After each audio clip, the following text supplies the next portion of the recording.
Te encuentras en el corazón mismo del mundo católico, la Plaza de San Pedro. A tu alrededor se alza el fulgor hipnótico del mármol, una sinfonía arquitectónica en la que dialogan Bernini y Miguel Ángel.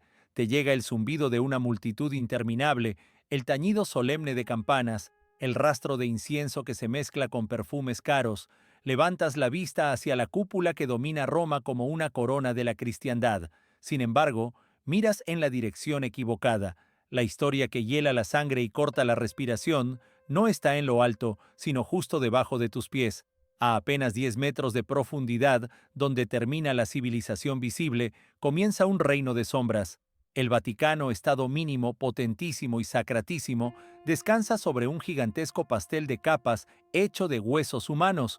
No es una metáfora ingeniosa, es un hecho arqueológico frío como la piedra. Bajo el altar mayor, allí donde el Papa celebra la misa más solemne, no hay solamente cimientos, hay caos. Se abre una ciudad de muertos, una vasta necrópolis sellada durante siglos, colmada de toneladas de hormigón y con deliberación, borrada de la memoria colectiva de la humanidad. La Tierra, sin embargo, es un archivo que nadie consigue destruir. Tiene la costumbre de empujar sus secretos hacia la superficie, como fragmentos de viejas conchas que el mar regresa a la orilla. A mediados del siglo XX y después también en nuestros días, investigadores levantaron ese suelo silencioso. Lo que vieron a la luz cruda de lámparas eléctricas hizo estremecer al Vaticano. No eran únicamente huesos piadosos de santos. Aparecieron rastros de cultos paganos crueles, desapariciones de cuerpos imposibles de explicar, tumbas vacías que, según los registros, debían estar llenas, y osarios atestados cuya existencia nadie había sospechado. Comienza nuestro descenso al inframundo del Vaticano. Olvida por un momento la palabra santidad. Aquí solo mandan la antropología forense, el georradar y la lógica helada. ¿Qué es lo que la Iglesia guarda realmente bajo sus cimientos? ¿Por qué algunas zonas de excavación siguen cerradas a extraños y clasificadas como alto secreto?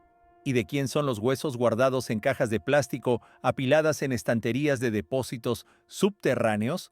La historia de esta investigación grandiosa no nace de un plan académico ni de un despacho universitario, sino de un accidente fatal y de la muerte. En febrero de 1939, Europa está al borde de la peor guerra de su historia, con un olor a ansiedad impregnando el aire. Muere el Papa Pío en el Vaticano. En su testamento deja instrucciones claras, aunque difíciles de ejecutar. Desea ser enterrado en las grutas sagradas, esa fortaleza de piedra justo bajo el suelo de la basílica, lo más cerca posible de la tumba supuesta del apóstol Pedro, la llamada confesión.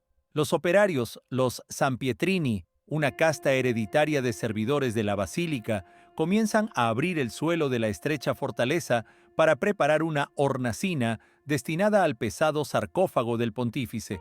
Trabajan a la luz mortecina de lámparas y en un ambiente sofocante. Esperan encontrar tierra compacta, arcilla, quizá restos de las cimentaciones medievales de la antigua basílica constantiniana. De pronto, una de las picas cae en el vacío. El sonido del golpe cambia de inmediato. Deja de ser un golpe sordo contra la tierra y se vuelve un eco profundo, prolongado, propio de un espacio grande y hueco. Los trabajadores se quedan inmóviles. En el mundo supersticioso del Vaticano, un hundimiento del suelo junto a la tumba del primer apóstol podría interpretarse como un mal presagio. Cuando los ingenieros traen potentes linternas y alumbran el agujero, no descubren un sótano ni un almacén olvidado, sino una calle, una auténtica vía romana empedrada que se pierde en la oscuridad. A ambos lados de esa calle aparecen fachadas con ventanas, vanos de puertas y tejadillos. El impacto es absoluto. Bajo el pavimento del principal templo cristiano, como conservado dentro de una lata gigantesca, se ha preservado intacto un barrio entero de la Roma pagana. Las excavaciones se clasifican de inmediato. El nuevo Papa Pío, hombre pragmático y celoso del secreto, autoriza un estudio a gran escala, pero enteramente clandestino. Durante 10 años, mientras arriba ululan sirenas y caen bombas, abajo, en un silencio que corta, los arqueólogos se arrastran por corredores exiguos, abriendo cripta tras cripta. Sacan a la luz una ciudad entera, la necrópolis vaticana, y no es un simple cementerio, es una cápsula del tiempo que inquieta por su franqueza. Aquí yacen muro con muro, cristianos y paganos, senadores y libertos. En las paredes aparecen frescos donde Cristo Sol, Helios, conduce su carro, flanqueado por imágenes de divinidades egipcias, orgías dionisíacas y símbolos de muerte. El hallazgo dinamita el mito de una pureza aislada en el cristianismo primitivo. El cuadro es un crisol en ebullición, donde se funden religiones, supersticiones y miedos del mundo antiguo. En el corazón mismo de las excavaciones, justo bajo el altar papal, en el epicentro del área sagrada, los arqueólogos topan con una estructura tosca a la que, con sequedad burocrática, llaman en sus informes el Muro Rojo. Es un tabique primitivo, levantado en el primer siglo de nuestra era, recubierto de un rojo intenso. Pero lo más interesante no es la pintura. El muro está literalmente cubierto de grafitis, miles de inscripciones arañadas con uñas, cuchillos o estilos, nombres, oraciones brevísimas, símbolos, maldiciones. Es un muro de lamentos y de esperanza, un foro antiguo donde los peregrinos, arriesgando la vida en tiempos de persecución, dejaron sus mensajes. Capas de enlucido se superponen, creando un palimpsesto de fe. Durante años los estudiosos descifran ese caos de líneas, y entre el laberinto de trazos aparece un minúsculo fragmento de revoque caído con una inscripción griega que se vuelve la llave de toda la investigación. Petros Eni. Son dos palabras, pero su ambigüedad hace temblar al mundo académico. Puede significar Pedro está aquí o Pedro en el mundo, es decir, muerto. Es una señal directa que sugiere que, en algún punto tras ese muro rudo, reposan los restos del fundador de la iglesia. Los arqueólogos abren un escondrijo en la pared, una hornacina de mármol revestida con placas. Allí encuentran huesos, pero no un esqueleto bello y completo, sino un conjunto de fragmentos mezclados con tierra y yeso. Empieza entonces una auténtica novela policial hecha de errores burocráticos y coincidencias increíbles. Los restos los retira Monseñor Kass, administrador de la basílica, que no es arqueólogo. Solo pretende proteger la reliquia y ordena guardarla en una caja de madera. La caja se coloca en un estante del depósito y se olvida. Sí, has entendido bien. Entre la confusión de la guerra y el secreto impuesto, el hallazgo mayor del mundo cristiano yace casi 2 décadas en una estantería polvorienta, perdido entre inventarios. No será hasta la década de 1960 cuando la legendaria epigrafista Margherita Guarducci, con tenacidad de investigadora y puntería de francotiradora, se empeñe en desenredar la madeja. Encuentra a un testigo, un viejo operario que recuerda la caja, da con los huesos, ordena por fin una pericia que nadie había hecho. Los resultados forenses son contundentes. Los restos pertenecen a un varón de entre 60 y 70 años, robusto y de gran fortaleza física. En los fragmentos aparecen partículas de lana púrpura tejida con hilos de oro auténtico.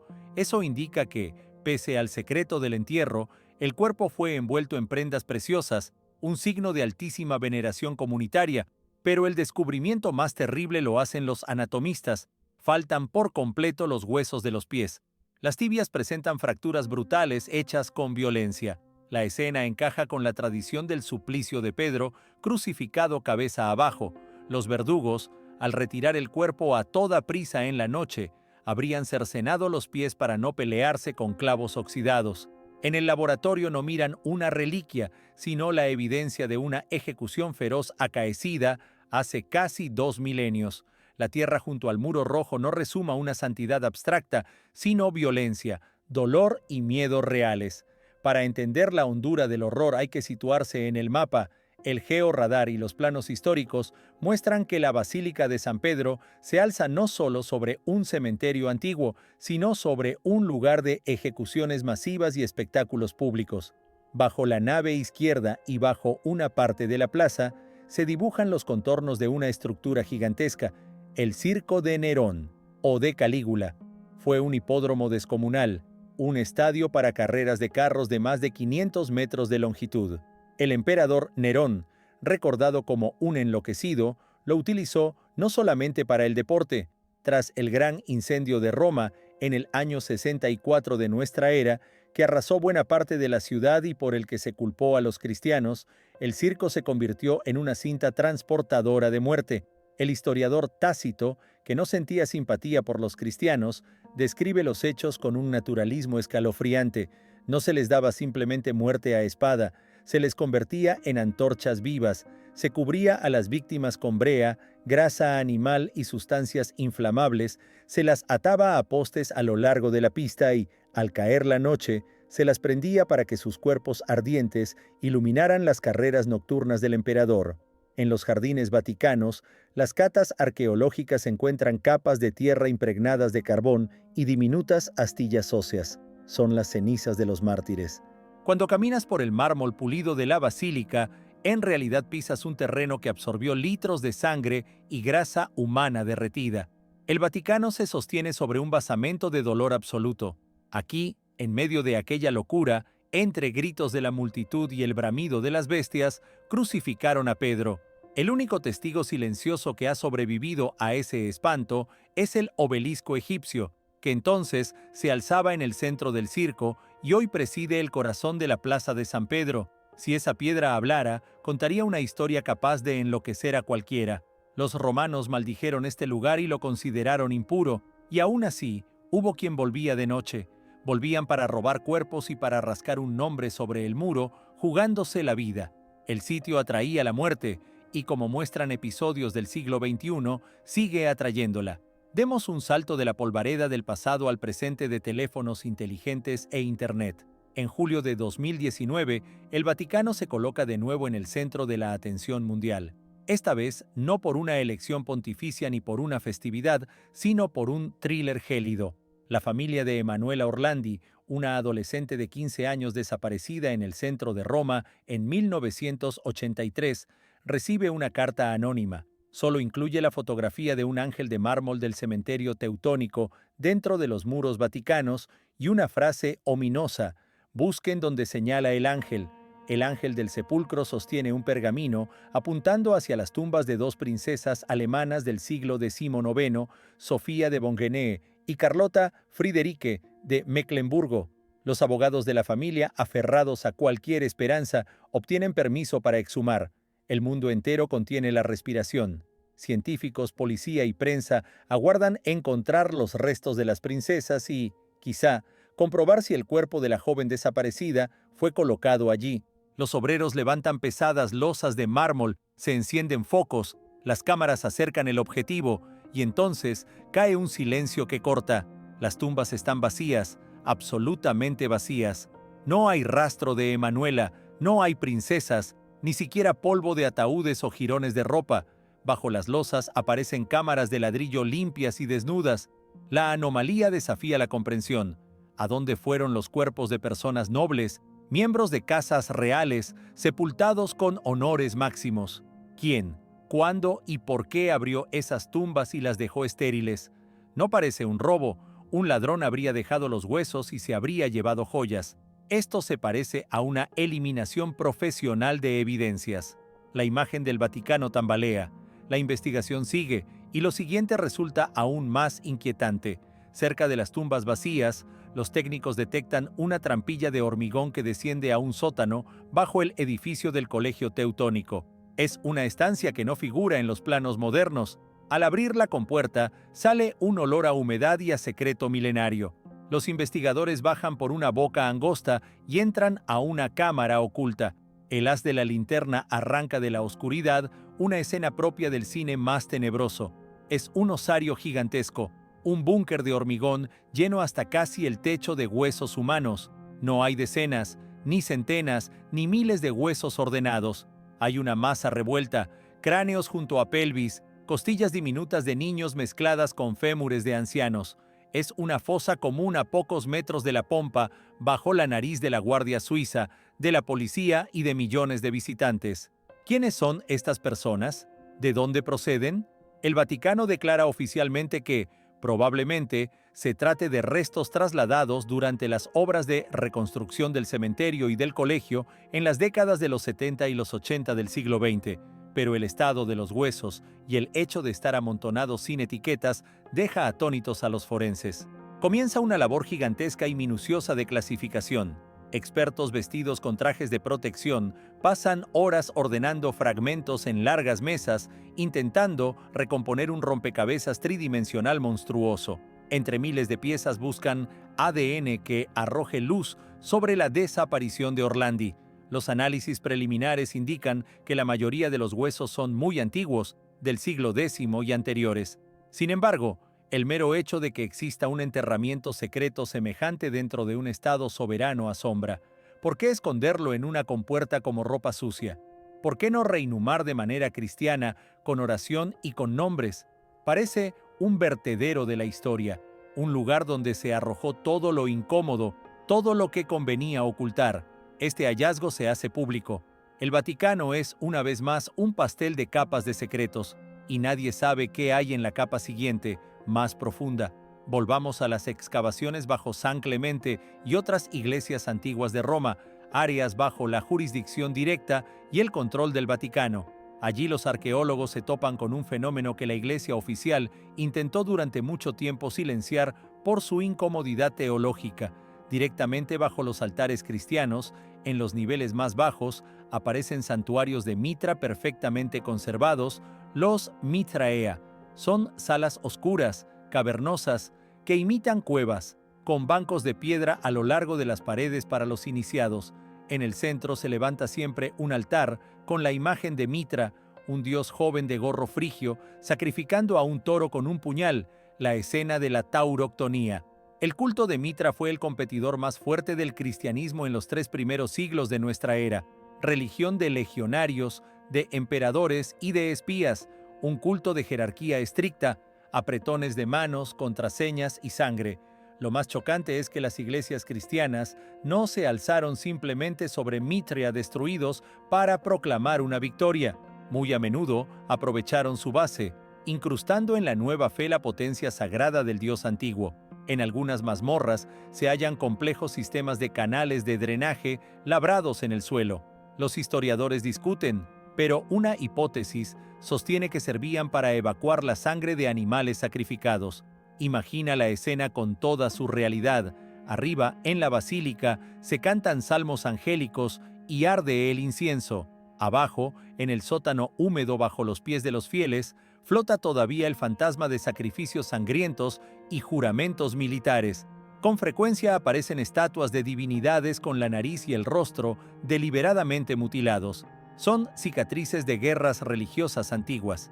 Los cristianos no se limitaron a ocupar el espacio, decapitaron ídolos, los sellaron en criptas y los cubrieron de escombros para que su poder no escapara. El Vaticano se yergue como un tapón gigantesco que cierra el cuello de una botella en la que se agita un genio pagano antiquísimo, y ese genio sigue ahí, en la oscuridad.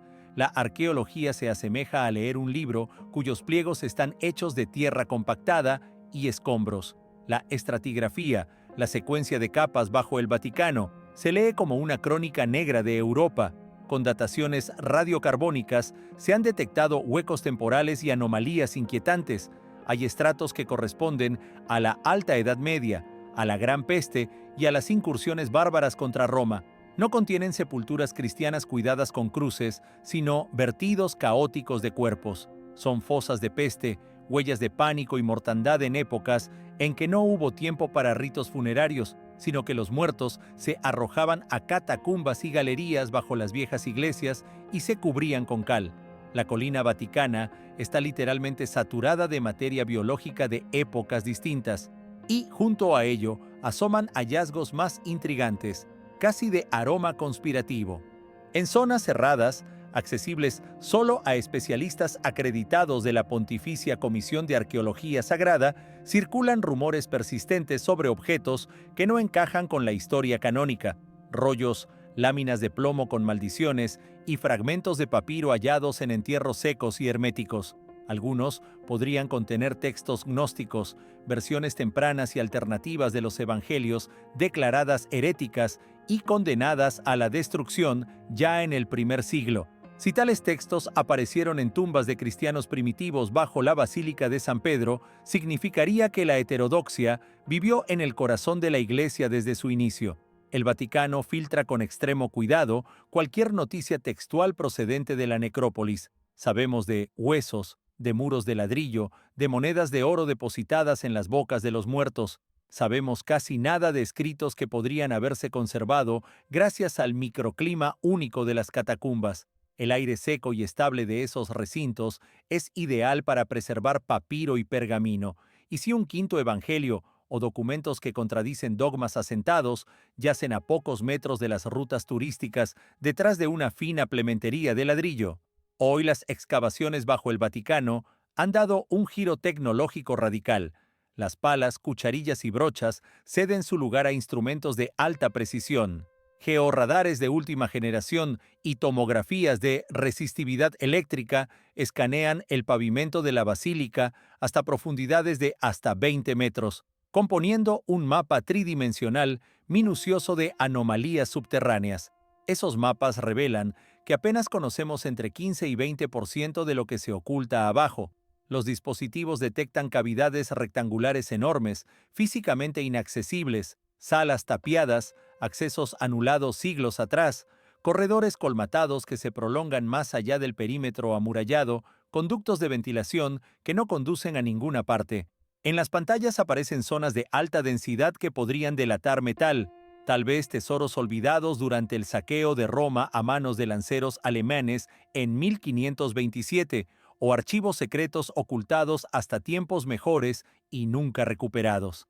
El Vaticano, sin embargo, no se apresura a conceder permisos para perforar y abrir físicamente esas cavidades.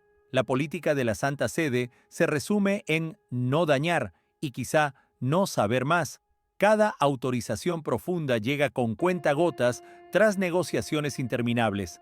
Los científicos viven en una frustración profesional constante. Ven en sus portátiles el contorno de algo grandioso y complejo, pero no pueden tocarlo. Es el caldo perfecto para teorías conspirativas. Aún así, los datos secos de la geofísica indican que el subsuelo vaticano es un queso gruyère repleto de sorpresas, con mapas llenos de espacios en blanco. ¿Por qué todo esto nos importa hoy? ¿Por qué el mundo se queda helado cada vez que llega la menor noticia de una excavación vaticana? Porque estas capas cambian de raíz nuestra percepción de la historia y de la naturaleza misma del poder. Estamos acostumbrados a ver el Vaticano como un símbolo de inmutabilidad, pureza estéril, orden marmóreo y verdad eterna. Las excavaciones revelan otro paisaje: caos, luchas feroces, superposiciones culturales, crueldad y grandeza trágica. Las entrañas cuentan que la historia del cristianismo fue mucho más compleja, sangrienta, competitiva y discutida de lo que enseña un catecismo infantil. El hallazgo de la tumba de Pedro, si realmente es él, y la probabilidad es muy alta, confirma la leyenda antigua. Pero las circunstancias, una ejecución humillante, un entierro secreto y apresurado en el barro, mensajes cifrados en las paredes, vuelven esta historia viva, humana y turbadora. Las tumbas vacías de princesas y los búnkeres de hormigón con miles de restos anónimos recuerdan que el Vaticano no es solo iglesia, es también un estado, la monarquía absoluta más antigua del mundo, con una máquina política poderosa capaz de borrar huellas durante siglos. Cada hueso hallado allí es un testigo, y esos testigos comienzan a hablar gracias a la ciencia moderna, análisis isotópicos, genética, modelado tridimensional. Podemos saber qué comieron, dónde nacieron, qué enfermedades sufrieron y de qué modo murieron. Esta verdad extraída de las profundidades no siempre agrada a quienes viven arriba, en palacios dorados con aire acondicionado. Estamos ante la pesada puerta de bronce que conduce a la zona de excavaciones de los Scavi. Tras ella hay oscuridad densa, frescor y olor a tiempo. Ya sabemos del muro rojo de esqueletos sin pies, de sarcófagos de princesas vacíos, de altares ensangrentados de Mitra. Hemos aprendido lo esencial. El Vaticano es un iceberg. Solo vemos su punta blanca, deslumbrante al sol, la catedral, la plaza, el palacio pontificio. La masa principal, oscura, antigua, compleja y ominosa, permanece oculta bajo la corteza de la historia, bajo la tierra. La investigación continúa, aunque no la veamos cada día en los titulares. Ahora mismo, en este mismo instante, un georradar podría estar detectando una cavidad desconocida bajo los jardines. Ahora mismo, en un laboratorio subterráneo, un antropólogo examina al microscopio un corte de hueso capaz de reescribir la historia medieval. ¿Qué otros secretos guarda la colina vaticana? ¿Existen pasajes legendarios que conduzcan lejos de Roma, hacia el castillo de Sant'Angelo y más allá? ¿Dónde reposan en verdad los que desaparecieron sin rastro en laberintos de intriga? Y estamos, hombres y mujeres del siglo XXI, preparados para afrontar lo que hay en los niveles más profundos, todavía inexplorados, a los que ni siquiera llegaron los arqueólogos del pontificado de Pío. La Tierra puede guardar secretos, pero no puede guardarlos para siempre. Tarde o temprano, por la presión del tiempo, la erosión o la curiosidad humana, cederá la capa siguiente y veremos lo que permaneció oculto durante milenios. Hasta entonces, solo nos queda escuchar el eco de nuestros pasos en los corredores vacíos y preguntarnos quién nos observa desde la oscuridad de los siglos.